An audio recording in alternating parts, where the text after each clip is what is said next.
Hey y'all. Hey y'all. I don't want to. No. It ain't that cold out here. I'm popping back in because I'm just gonna make this quick little video. Just do some research that I came across. I was scrolling through one of the socials and I came across some information, right? I saw that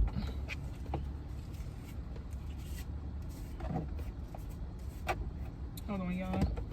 So I saw that Spain I'm sorry, I was looking at like it looked like, I don't think it sounded like I had a list, but it looked like I said that with a list.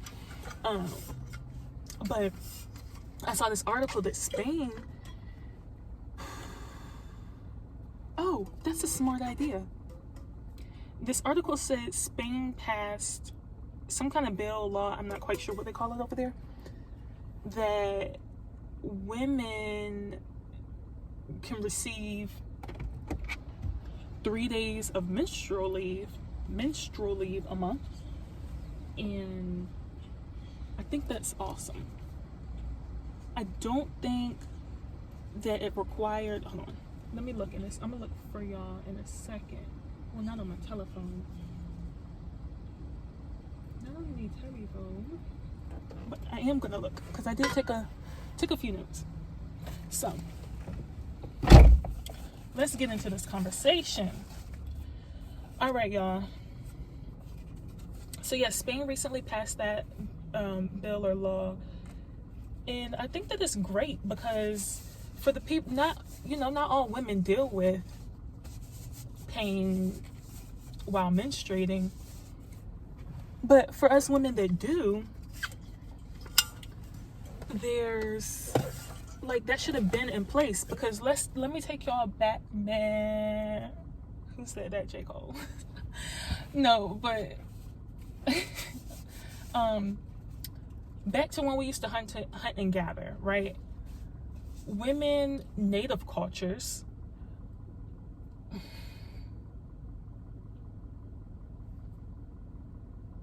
in my research, some cultures in Africa, some cultures here in the Americas, native to America is what I meant when I was saying native. So, and also in India, but the huts, well, I won't call them huts, but the community or the location that women would go to I'm getting ahead of myself. So during hunting and gathering times, during that time of the month for women, I think they call it moon time, they would go to these huts and women could be there for collaboration,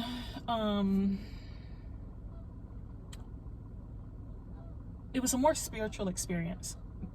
Now in India, just giving y'all a little history lesson for the people that don't know. Now in India, they were, and I mean still in parts of Africa too, and to be quite honest, all over the world, but in today's society. But in India, they had, not quite sure the exact timeline of their history with this, but I know they had menstruating huts. And they were recently, when I say recently, I mean like the 20th or 21st century, they were made illegal. But men would make women go to them because men would view women as impure while menstruating. To make it make sense, it doesn't. But anyways, in my research, so Spain, they allow 3 days a month with a possible 5 days. That sounds great because some women really be going through it. And I know I'd be going through it, but I don't have it the worst. So for my sisters out here, how to get a Spain citizenship? Let me stop because I don't know too much else about Spain.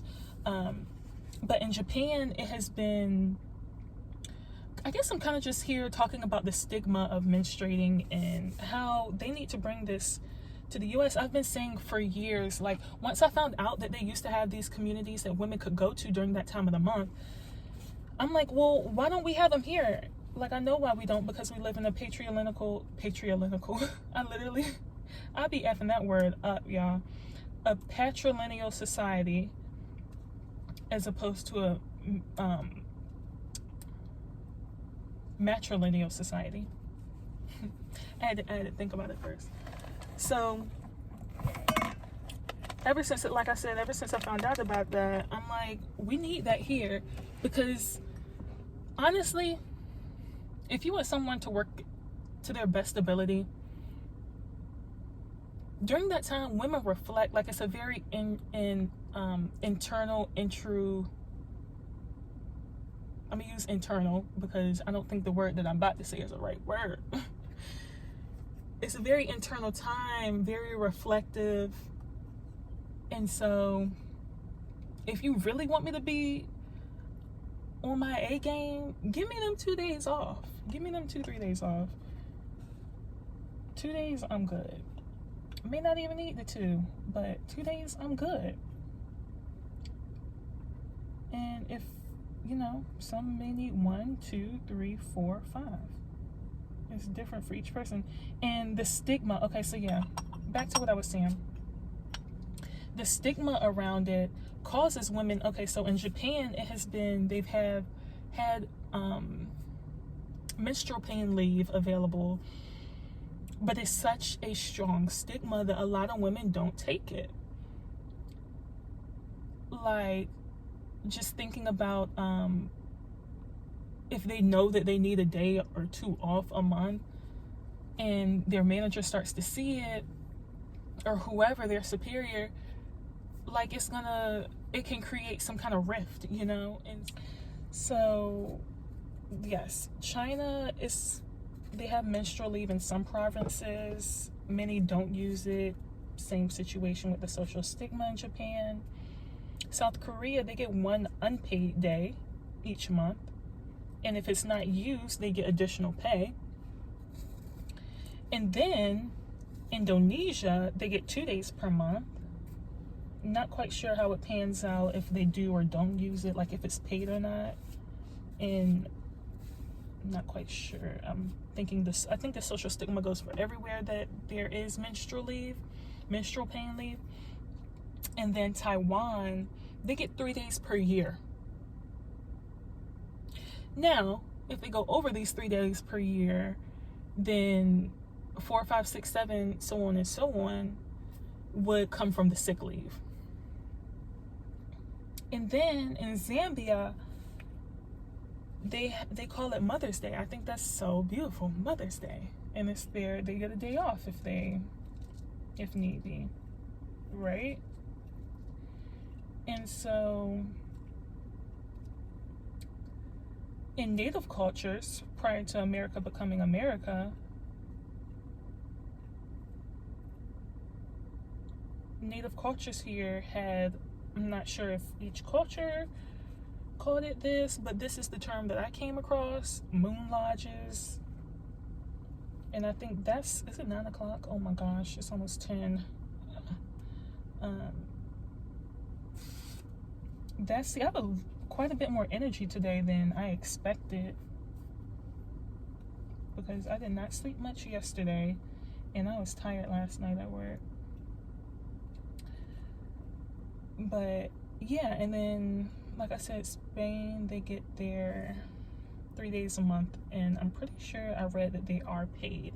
But oh wait, I wasn't talking about that. I was talking about the Native cultures here.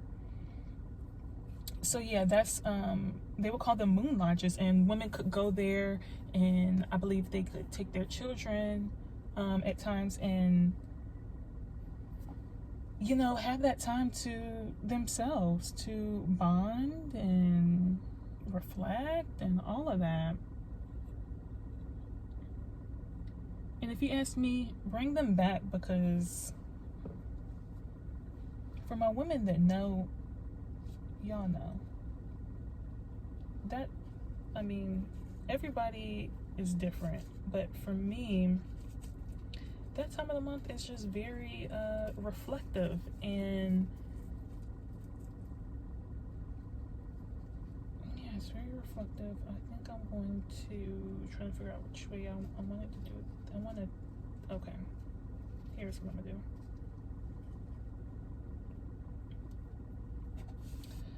But yeah, I just think that, oh, while coming across, let me pull this up.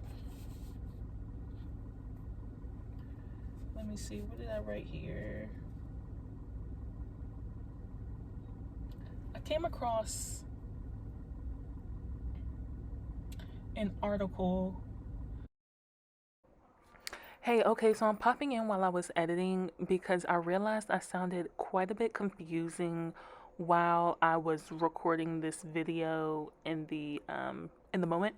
But anyways, what I was saying was in Kenya, in the country, it was this lady in the position of power. I'm not sure her name, but she did have a political position.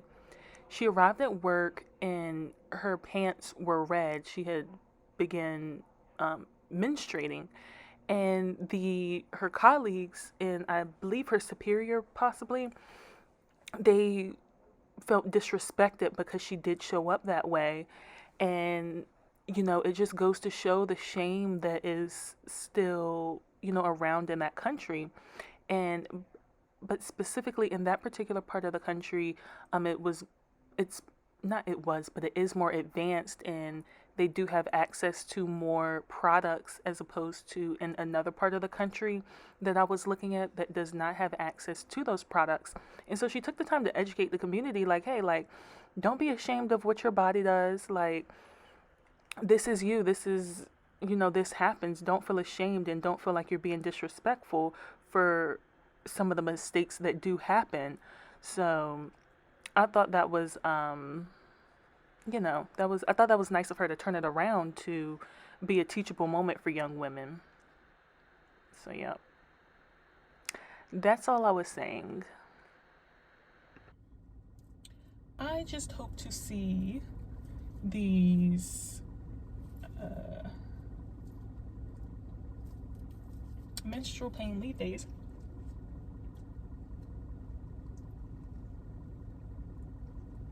Well, it'd be nice to see it over here. Because we deserve, we deserve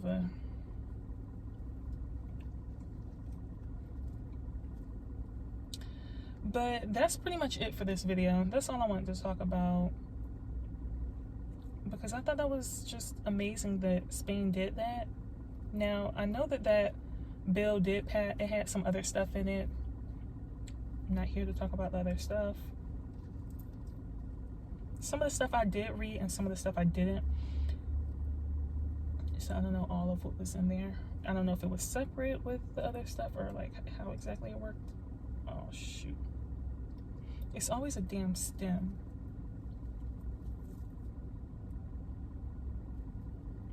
But alright, y'all. I'm finna get out of here. I ain't finna hold y'all. If you made it this long, thanks. Like, comment, tell me, your 2 cents, 5 cents, 10, whatever. I'd like to know what you think. And, oh, another thing. Let me mention this real quick. As I was kind of coming across this information, I was thinking, like, a lot of these, like it's not in Western cultures to have like a moon lodge or to have I don't want to use the hut word because those had a negative connotation or a negative view in India. Another thing about, okay, I'm not quite done yet, y'all. Another thing about the shame is like men would think women are impure. Like they would think and this was in the 2000s. I watched this video of this guy talking about it, and he was like, the women can't go by the cattle because they will kill it, and if they do touch it, then they can't drink the cow's milk or the camel's milk. If they do, then they will kill the animal. All this stuff. And my thing is, women's blood is not pollution. That takes me to another point. Women's blood is not pollution, it's potent, okay? And I wish, I'm trying to figure out where, because I have heard it in a few places now, and I cannot remember where the first place is I heard it. But that's it for this video. I guess I'm finna go take my nap because it is that time for me. Yes, indeed. Alright, y'all. Alright, I'll catch y'all on the flippy. Now y'all can like and comment and do what you do. Appreciate it.